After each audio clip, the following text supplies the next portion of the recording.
একটা মেয়ের জীবন কখন সার্থক হয় জানেন? যখন তার সন্তান সার্থক হতে পারে কোনো একটা কাজে।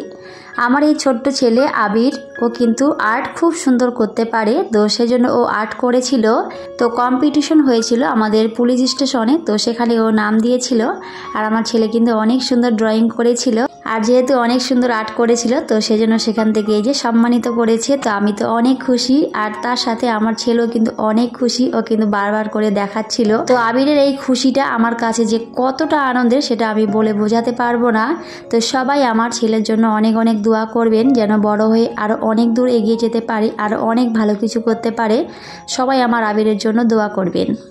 সত্যি বলতে সন্তানের সাফল্য একজন মায়ের কাছে যে কতটা বেশি আনন্দের সেটা কিন্তু বলে বোঝানো যায় না। তো সবাই আমার আবিরের জন্য অনেক অনেক দোয়া করবেন। হ্যালো এভরিওয়ান, আসসালামু আলাইকুম। কেমন আছেন সবাই? আই হোপ সবাই খুব ভালো আছেন আর সুস্থ আছেন। আমরাও আলহামদুলিল্লাহ খুব ভালো আছি। আমার নতুন একটি ভিডিওতে সবাইকে ওয়েলকাম করছি। আজকে সকাল থেকে ভিডিওটি শুরু করেছি, চলে গেছি একেবারেই বেডরুমে। আজকে বেডরুম থেকে ভিডিওটি শুরু করলাম। প্রথমে বিছানাটা আমি উঠিয়ে নিয়েছিলাম, আর এই যে তোষকটাতে অনেকটাই ধুলো পড়ে গেছিল, তো সেটা একটু ভালো করে আগে ঝেড়ে নিচ্ছি। ঘর বাড়ি যতই পরিষ্কার পরিচ্ছন্ন করে রাখি না কেন, তাও কিন্তু আবার নোংরা হয়ে যায়। এই যে ধুলোবালির কথা আর কি বলবো, কোথা থেকে যে এত ধুলোবালি চলে আসে। এত সব সময় পরিষ্কার করেই রাখি, তাও কিন্তু আবার এরকমই হয়ে যায়। তো যাই হোক, আমি কিন্তু এখন সমস্ত কিছুই ভালো করে ক্লিন করে নেব। আর ঘর বাড়ি যদি পরিষ্কার পরিচ্ছন্ন না থাকে তখন কিন্তু দেখতেও খুব একটা ভালো লাগে না নিজের কাছে। তো অবশ্যই নিট অ্যান্ড ক্লিন থাকলে তখন কিন্তু মনটা অনেক ভালো লাগে।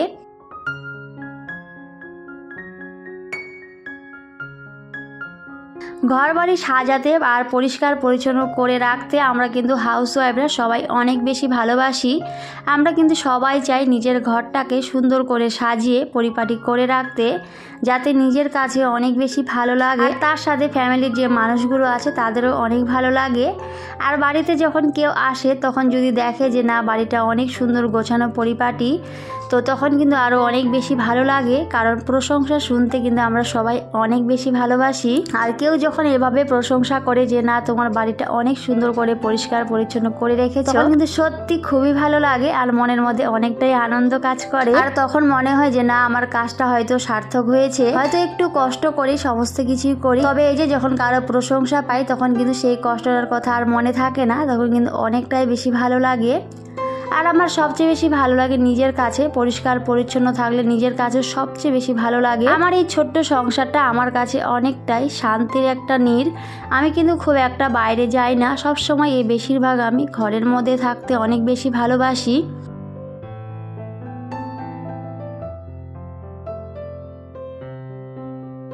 আমি কিন্তু চার দেওয়ালের মধ্যেই বন্দি থাকতে একটু বেশি ভালোবাসি, তো সেজন্য কিন্তু আমি অবশ্যই গুছিয়ে রাখতেই বেশ পছন্দ করি। প্রথমে কিন্তু আমি খাটটা ভালো করে ক্লিনিং করে নিয়েছিলাম, সাইড দিয়ে একটু ধুলো পড়ে গিয়েছিল, তো সেগুলো কিন্তু ভালো করে ক্লিনিং করে নিয়েছি। তারপরে কিন্তু আমি দরজাগুলো ভালো করে ক্লিনিং করে নিলাম।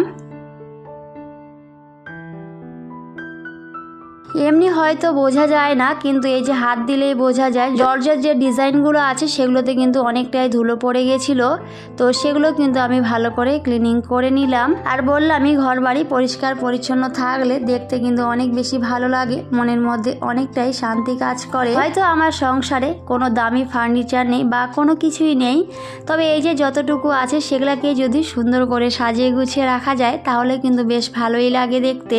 দামি ফার্নিচার ছাড়াও আমি কিন্তু এভাবে আমার ঘরটাকে সুন্দর করে পরিপাটি করে রাখার চেষ্টা করি। আমরা কিন্তু চাইলেই একটা সংসারকে অনেক সুন্দরভাবে সাজাতে পারি, সেটাতে কিন্তু দামি জিনিসপত্রের কোনো দরকার হয় না।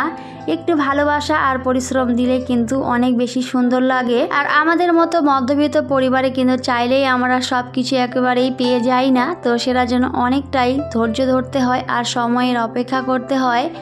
তবে ইনশাল্লাহ একদিন সমস্ত কিছুই হবে, এই আশা নিয়েই কিন্তু আছি। আর আমরা কিন্তু স্বপ্ন দেখতে সবাই অনেক বেশি ভালোবাসি, এভাবে কিন্তু একদিন না একদিন আমাদের স্বপ্নগুলো পূরণ হবে। তো হয়তো সেটার জন্য সময়ের অপেক্ষা করতে হবে, তাহলে কিন্তু একদিন না একদিন ইনশাল্লাহ সমস্ত কিছুই পূরণ হবে। তো আপনারা কিন্তু সবাই আমাদের জন্য দোয়া করবেন। তো এই যে আমি কিন্তু সমস্ত কিছু ভালো করে ক্লিনিং করে নিয়েছিলাম। তারপরে কিন্তু এখন এই যে ফাইনালি বিছানা চাদরটা দিয়ে দিলাম। আর বিছানা চাদরটা দেওয়ার পরে কিন্তু মাশাআল্লাহ অনেক বেশি সুন্দর লাগছিল। আর বিছানা চাদরের যে কালারটা সেটা আমার কাছে অনেক বেশি সুন্দর লাগছিল। আর এই যে আমার সংসারের প্রত্যেকটা জিনিস যেহেতু আমি অনেকটাই ভালোবাসা আর আমার যত্ন দিয়ে গড়া, তো সেজন্য আমার কাছে অনেক বেশি ভালো লাগে। কারণ ভালোবাসা দিয়ে যে কোনো জিনিস গড়লে সেটা কিন্তু অনেক বেশি ভালো লাগে। তো সবার কাছে এটা নাও লাগতে পারে, আমার কাছে আমার প্রত্যেকটা জিনিসই খুবই মূল্যবান। তো সেজন্যই বললাম। তো যাই হোক বন্ধুরা, অনেক কথা বলেছি, কথার মধ্যে কোনো ভুল ত্রুটি হলে সবাই অবশ্যই ক্ষমা সুন্দর দৃষ্টিতে দেখবেন। আর এখনও পর্যন্ত যারা আমার ভিডিওটি দেখছেন কিন্তু লাইক দিতে ভুলে গিয়েছেন, অবশ্যই একটি লাইক দিয়ে ভিডিওটি কন্টিনিউ করবেন। আর আজকে যদি প্রথম কোনো বন্ধু আমার চ্যানেলে ভিজিট করে থাকেন তাহলে চাইলেই আমার চ্যানেলটিকে সাবস্ক্রাইব করে রাখতে পারেন। আর অবশ্যই নোটিফিকেশন অল করে দেবেন, তাহলে আমি যখনই ভিডিও দিই না কেন সবার আগে আমার ভিডিও আপনাদের কাছে পৌঁছে যাবে। আর আপনারা চাইলে সময় সুযোগ মতো করে আমার ভিডিওটি দেখে নিতে পারবেন। আর যারা যারা অলরেডি এই কাজটা করে দিয়েছেন আপনাদের এক গুচ্ছ লাল গোলাপের শুভেচ্ছা জানাই। এভাবেই সবাই ভালোবাসা দিয়ে আমার পাশে থাকবেন, কারণ আপনাদের ভালোবাসাটা আমার কাছে অনেক দরকার। সবার ভালোবাসা পেতেই কিন্তু আমার ইউটিউবে আসা। তো সবাই এভাবেই ভালোবাসা দিও, পাশে থেকো, এতটুকুই শুধু চাওয়া। তো উপরের রুমগুলো সমস্ত কিছু কিন্তু আমি ভালো করে ক্লিনিং করে নিয়েছিলাম। তারপরে কিন্তু চলে এসেছি এই যে রান্নাঘরে। তো এখন কিন্তু রান্নাটা করে নেব। আর এই যে রান্না কিন্তু অবশ্যই প্রত্যেকটা দিনই করতেই হয়। এদিকে আর কোনো কাজ করি বা না করি কিন্তু রান্নাটা অবশ্যই করতেই হয়, তাই না বন্ধুরা? খেতে গেলে কিন্তু অবশ্যই রান্নাটা করতেই হবে। আর বেঁচে থাকার জন্য খাওয়াটা তো খুবই দরকার, তো অবশ্যই কিন্তু খেতেই হবে। আর এই যে রান্না কিন্তু করতেই হবে। তো এদিকে কিন্তু রান্নাটা বসিয়ে দিয়েছি। তো আজকে খুব একটা বেশি রান্না করব না। তো কিছু বাঁধাকপি, আলু, বেগুন একসাথে কেটে নিয়েছিলাম, তো সেটা একটু ভাজা ভাজা করে নেব। আর তার সাথে পরে একটু ডিম আমলেট করে নেব। তো এই হলো আজকের সিম্পল রান্না, খুবই সিম্পল রান্না করব আজকে। আর আমরা যেহেতু 3টা মানুষ, তো সেজন্য খুব একটা বেশি আমি রান্না করি না, অল্প রান্না করলেই কিন্তু হয়ে যায়। আর এই যে মাছ মাংস যে প্রতিদিন খেতেই হবে তার তো কোনো মানে হয় না। তো মাঝে মধ্যে এরকম সাধারণ খাবারগুলো খেতে কিন্তু অনেক বেশি ভালো লাগে। আর অবশ্যই মাঝে মধ্যে এসব খাওয়া উচিত। সব সময় মাছ মাংস খাওয়াটাও কিন্তু শরীরের পক্ষে অনেক বেশি ক্ষতিকারক। তবে আমরা কিন্তু কিছুতেই সেটা বুঝি না। মাছ মাংস ছাড়া কিন্তু আমাদের একেবারেই ভাত পেটে যাবে না। তবে যাই হোক, মাঝে মধ্যে এসব সাধারণ খাবারগুলো খেতেও কিন্তু বেশ ভালোই লাগে। তো এদিকে কিন্তু আমি রান্নাটা বসিয়ে দিয়েছিলাম। আর তার সাথে এখানে মশলার যে জারগুলো আছে সেগুলো কিন্তু আমি এখন ভালো করে একটু ক্লিনিং করে নিচ্ছি। আর এগুলা যেহেতু প্রত্যেকটা দিনই ইউজ হয়, তো সেই জন্য একটু বেশি পরিমাণে নোংরা হয়ে যায়।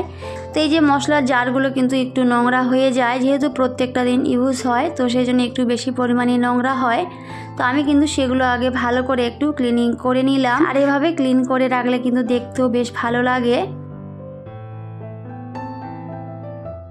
আর রান্নাঘরের প্রত্যেকটা জিনিস যদি সুন্দর করে সাজানো গোছানো থাকে, পরিষ্কার পরিচ্ছন্ন থাকে, তাহলে কিন্তু রান্না করতেও বেশ ভালো লাগে।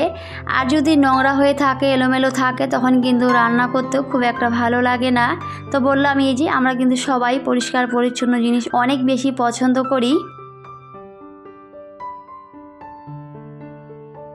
তো যাই হোক বন্ধুরা, এর আগের ভিডিওতে আমাকে আমার প্রিয় আপু ভাইয়ারা, আঙ্কেল আন্টিরা সবাই অনেক সুন্দর সুন্দর কমেন্ট করেছিল। তো সবাইকে অসংখ্য অসংখ্য ধন্যবাদ এত সুন্দর সুন্দর কমেন্ট করার জন্য আর আমার পাশে থাকার জন্য। এভাবেই সুন্দর সুন্দর কমেন্ট করবেন আর আমার পাশে থাকবেন।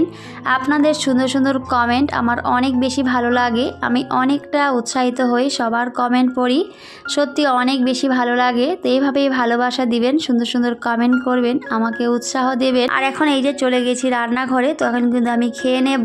তো খাওয়ার আগে ভাবলাম এই যে ডিমটা মামলেট করে নিই, আর সেটা দিয়ে খেতে কিন্তু বেশ ভালোই লাগবে। তো এখানে এই যে সবজি আর তার সাথে ডিম মামলেট, তো এগুলো দিয়ে কিন্তু আজকের খাওয়া। তো এদিকে আবিরকে কিন্তু খাইয়ে দিয়েছিলাম।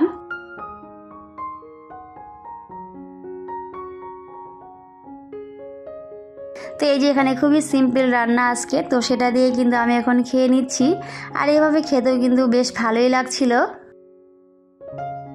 তো তারপরে কিন্তু খাওয়া দাওয়া কমপ্লিট হয়ে গেছিলো। তো একটু বিকেলের দিকে ছাদে গেছিলাম কাপড়গুলো নিয়ে আসতে, তো সেটা একটু আপনাদের সাথে শেয়ার করেছি। আর এই যে ছাদ থেকে বাইরের পরিবেশটা মাশাআল্লাহ অনেক বেশি সুন্দর লাগছিল, তো সেটা একটু শেয়ার করছিলাম। সবাই খুব ভালো থাকবেন, সুস্থ থাকবেন, সবাইকে টাটা, আল্লাহ হাফেজ। দেখা হবে পরের অন্য কোনো একটি ভিডিওতে।